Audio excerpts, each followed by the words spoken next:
Friends, Mysore మహారాజా palace చూడండి ఎంత దేదీప్యమానంగా ఉన్నదో ఇక్కడ.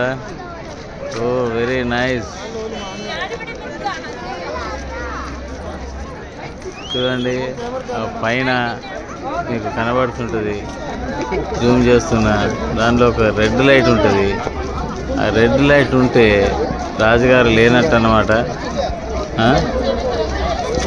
ఆ జాగాలో గ్రీన్ లైట్ ఉంటే రాజుగారు లోపల ఉన్నట్టుగా. అప్పుడు ఆ రకంగా చేయడం జరిగింది. ఇప్పుడు రాజుగారు లేడు కాబట్టి ఆ రెడ్ లైట్ వేసే ఉన్నది. సో ఫ్రెండ్స్,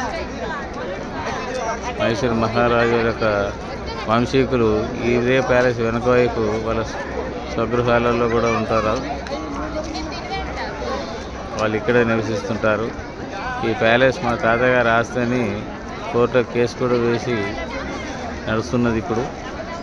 చూడండి ఈ ప్యాలెస్ని చూసడానికి ఎంతమంది సందర్శకులు వచ్చారో. మొత్తం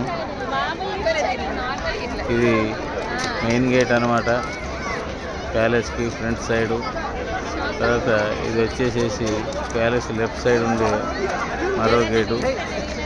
అలాగే మెయిన్ గేట్కు ప్యాలెస్కు రైట్ సైడు ఇది ఇంకొక గేటు మొత్తం. సో ఈ ప్యాలెస్ ఇది, ఈ బల్బులు అన్నీ మొత్తం లైటింగ్ ఏర్పాటు చేయడం జరిగింది. 150,000 బల్బులు దీనికి అమర్చడం జరిగింది. డైలీ వాటి మెయింటెనెన్స్ కూడా చూస్తుంటారు. సో ఇది అండి మైసూర్ ప్యాలెస్ యొక్క వైభవం. చూడండి. Right, thank you.